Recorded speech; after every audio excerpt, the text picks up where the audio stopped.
Well, we need to talk about climate adaptation and risk mitigation. Yesterday, the CSIRO released its Megatrends report for the decade ahead, titled Our Future World. It should come as no surprise that the primary megatrend for the decade ahead is the escalating impacts of unprecedented weather events. Right now, we're seeing the costs of poor climate planning play out. Climate disasters are incredibly expensive. In the last April budget, this year's floods in the northern New South Wales and Queensland had already cost over $6 billion to the budget bottom line. And it feels crude, really, to put these disasters in financial terms, but since the cost of action is often delayed on the basis of cost, it is necessary to talk of the cost of consequences. The $2.8 billion Black Summer bushfires, the $1.5 billion Queensland floods. While this highlights the urgency to invest in climate adaptation, talking in dollars simply doesn't do justice to the human cost. It's heartbreaking to see residents along the Hawkesbury and Sydney's west hit for a second time by floods, right when their homes had just been repaired. These are people in communities in limbo. They wake up every day reminders of disasters. Northern Rivers area has been devastated and is still in recovery, with thousands living in temporary accommodation, uncertain if they will ever be able to return home. And it is so insulting when people then turn around, like the former National Recovery and Resilience Agency head Shane Stone, saying words that you've got people who want to live among the gum trees. What do you think is going to happen? Their house falls in the river and they say it's the government's fault. But let's get real.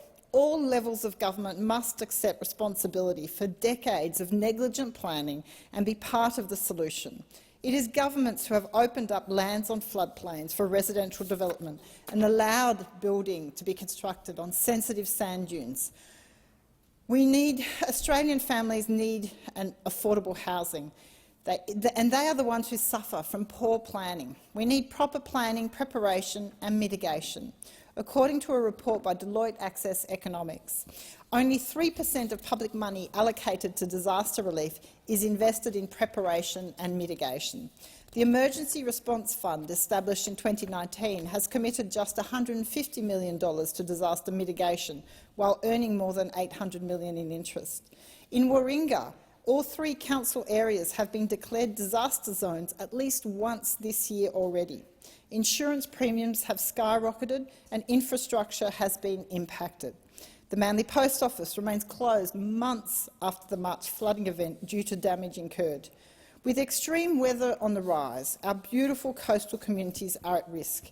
Manly is in the top 10 of the most exposed communities to coastal climate impact, according to CoreLogic. In a submission to the inquiry into the climate change bills that I tabled in the last parliament, Local Government New South Wales estimates that there are $212 billion of public assets at risk from climate change-induced events. We need to assess risks and begin to plan for our future world. We need to assess risk in order to properly prioritise next steps as a nation. And proper risk assessments will encourage investment in adapting healthcare systems, critical infrastructure and all the elements that need to be done.